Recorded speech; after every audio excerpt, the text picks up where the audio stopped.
रूप सावळे सुकुमार आणि कुंडल मकराकार मकराकार रूप सावळे सुकुमार.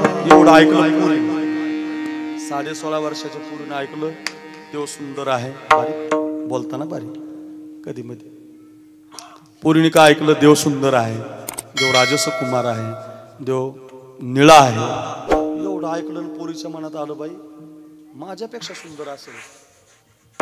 मी किती सुंदर आहे, माझ्या हातानं तर कमळ उमलतं. गर्व झाला होता ना पोरीला, आपल्यालाही झालाय असाच गर्व सगळ्यांना. मग पोरगी म्हटली मी जाते की त्याला पाहायला, माझ्यापेक्षा कसा सुंदर आहे. माझ्याकडे बघा. आणि 16.5 वर्षाची पोरगी देवाला पाहायला गेली. लक्ष द्या बरं. आणि बारीला लागली. दर्शन करत देवाच्या समोर आली. आणि जसा देव पाहिला तसा ती म्हटली हा तर काळा आहे. तुम्हाला कसा दिसतो हा देव? पांढरा दिसतो तुम्हाला? अय बसलेले काळा. बा पोरगी काय म्हटली? हा तर काळा आहे. कीर्तनकार तो सांगत होता सुंदर ते ध्यानून राजसुकुमार काय गोड, हा तर काळा आहे. म्हणून तिनं देवाच्या पायाला मस्तक नाही लावलं. माझ्याकडे बघा. तिनं देवाच्या पायाला बोट लावलं. बोट हे जे बोट आहे ना, बोट असं आल्हाद मांडलं. आमचा देव इतका सुंदर झाला. कानोपात्रेचं बोट पायावरती पडल्याबरोबर देवाच्या पायाला कानोपात्रेच्या बोटानं खड्डाच पडला. बाई माझ्या बोटानं खड्डा पडतो.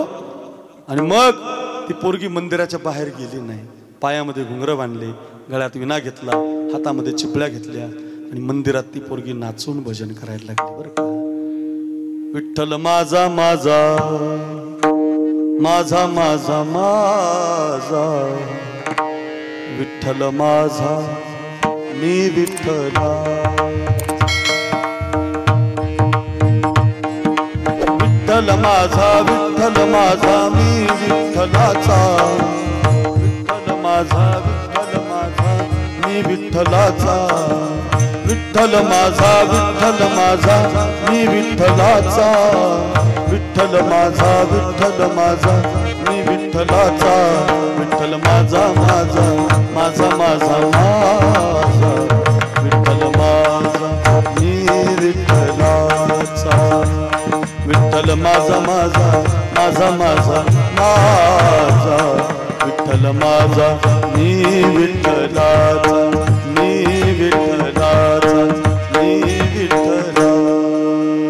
पायामध्ये घुंगरं बांधते, गळ्यामध्ये विणा घेते, हातामध्ये चिपल्या घेते. विठ्ठल विठ्ठला विठ्ठल विठ्ठला विठ्ठल विठ्ठल विठ्ठल विठ्ठल विठ्ठल विठ्ठला. विठ्ठल विठ्ठला विठ्ठल विठ्ठला विठ्ठल विठ्ठल विठ्ठल विठ्ठल विठ्ठला. गोड भजन करते देवाचे. वय किती आहे? 16.5. दिसायला सुंदर आहे. हो ती मीराबाई कशी नाचली असेल, किती छान होती मीराबाई. ऐसी लागी लगन मीरा हो गई मगन. हो तो गली गली गली गली गली हरि गुन गाने लगी रे. महलों में पली बन के जोगन चली. मीरा रानी दीवानी कहाने लगी. ऐसी लागी लगन लागी लागी रे लगन. लागी लागी रे लगन. लागी लागी रे लगन. लागी लागी रे लगन. कोई रोके नहीं कोई टोके नहीं. ओ कोडोलीकर कोई रोके नहीं कोई टोके नहीं. मीरा गोविंद गोपाल गाने लगी, बैठी संतों को संग रंगी मोहन के रंग, मीरा प्रेमी प्रीतम को मनाने लगी, वो तो गली गली हरि गुण गाने लगी रे, ऐसी लागी लागी लागी लागी लागी रे लगन। नुसते भजन म्हणायला जावेत तर 12 वाजतील, फार गोड आहे। मी गातो नाचतो आनंद वेडा झालो मी तव छंद, वेडा झालो मी तव छंद, मी गातो नाचतो नाचतो आनंद।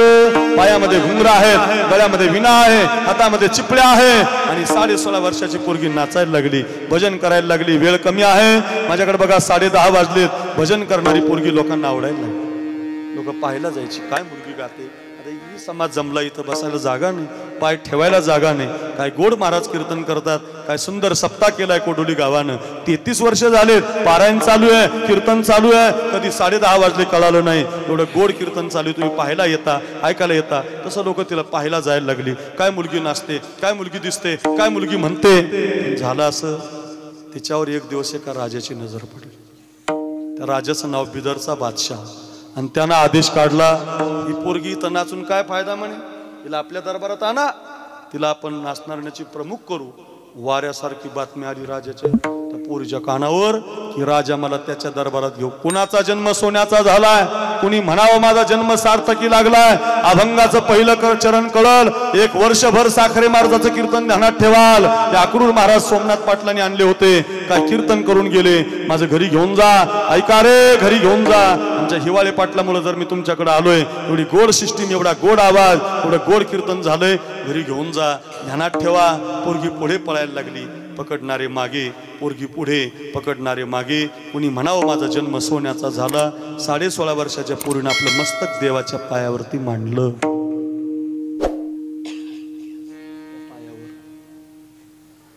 पकडणारे येताना पाहिले आणि आपला प्राणच देवाला देऊन टाकला। लोटण्याचा प्रयत्न केला तर प्रेतच खाली पडलं। बापरे, कुणाची मुलगी आहे, अति मंदिरात नाचत नाही का ती मुलगी। एक ब्राह्मण म्हटलं आता काय करायचं, म्हटलं हिची माती वाळवंटात करू, एक जण म्हटलं हिला मंदिराच्या बाहेर फेकून देऊ, एक जण म्हटलं तिला स्मशानात जाळू। एक ब्राह्मण होते, ते म्हटलं असं काही करू नका, एक रात्रभर हे प्रेत मंदिरात ठेवा, हिच्या शेजारी मी झोपतो आणि देव जे सांगेल ते करतो। पूर्वेच्या काळात त्या साधूला देव बोलायचा ना, मधल्या गाभारात प्रेत ठेवलं, ते शेजारी अनंत शास्त्री नावाचे ब्राह्मण झोपले आणि रात्री 1 वाजता आश्चर्य झालं, विटेवरच्या मालकानं झोपलेल्या अनंताच्या स्वप्नामध्ये आवाज दिला, हे अनंता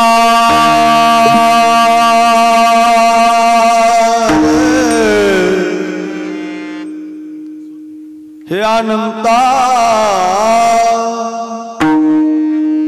हे अनंता हे अनंता हे अनंता हे अनंता पाहे पा कानो पात्रा पवित्रा। हो देवा, या मुलीसारखी पवित्र वस्तू जगाच्या बाजारात नाही, पायावर या पोरीनं जीव दिलाय। हिची माती वाळवंटात नका करू, हिची माती स्मशानात नका करू, माझ्या मंदिरात हिची माती करा। उजव्या हाताला माती केली, जिथं माती केली तिथे एक झाड उगवलं। 750 वर्ष झाले ते झाड साखल दंडानं तुमच्या माझ्या दर्शनासाठी बांधून ठेवलेलं आहे। तुम्ही कोणीही बारीला लागून दर्शनाला गेलात देवाच्या, तुमचं पहिलं कपाळ कानोपात्रेच्या झाडाचं दर्शन घेतं, मग देवाच्या पायाचं घेतं। जरा जोरात वाजा, जोरात। वाह, आता माझं कीर्तनच कळालं तुम्हाला, माझा भावच कळाला तुम्हाला, माझं कीर्तनच सफल झालं। ऐका, हो धन्य कानोपात्राजी झाली भाग्याची, भेटी झाली ज्ञानदेवाची, म्हणून या हो ती कानोपात्रा संत वचनामध्ये आली, संत कीर्तनामध्ये आली. कोणत्या जातीची आहे, कोणत्या कुळाची आहे, मला आई माहिती आहे की बाप माहिती आहे, याचं कोणतंच भान राहिलं नाही. देवाच्या पायावरती नतमस्तक झाली. 750 वर्ष झालेत. आजही समाज तिचं आधी दर्शन घेतो आणि मग देवाचं दर्शन मिळतं. अरे आपण जातो देवाच्या दर्शनाला, आपण जातो देवाच्या वारीला, पण आपल्याला दर्शन एका वेश्येच्या मुलीचं का घ्यावं लागतं ते तुम्हाला सांगेल. एकच कारण, जन्मा आलो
वेश्येची मुलगी देवाच्या पायावरती नतमस्तक होते आणि देवाच्या मंदिरात जागा मिळवते. जन्मालो त्याचे आजी फळ. त्या कानोपात्रेनं म्हणावं 11:15 वाजले महाराज, कळतंय आम्हाला जन्म सोन्याचा कसा करायचा. किती कथा सांगितल्या तुम्ही, किती उदाहरणं सांगितली महाराज, किती तुम्ही गायलं, कळलं आम्हाला. जन्मालो त्याचे आजी फळ झाली साचे. एवढंच करा बरं. पंढरीला जा, देवाच्या पायाशी नतमस्तक व्हा आणि सगळ्यात महत्वाचं नुसतं नतमस्तक होऊ नका, नातं जोडा. नातं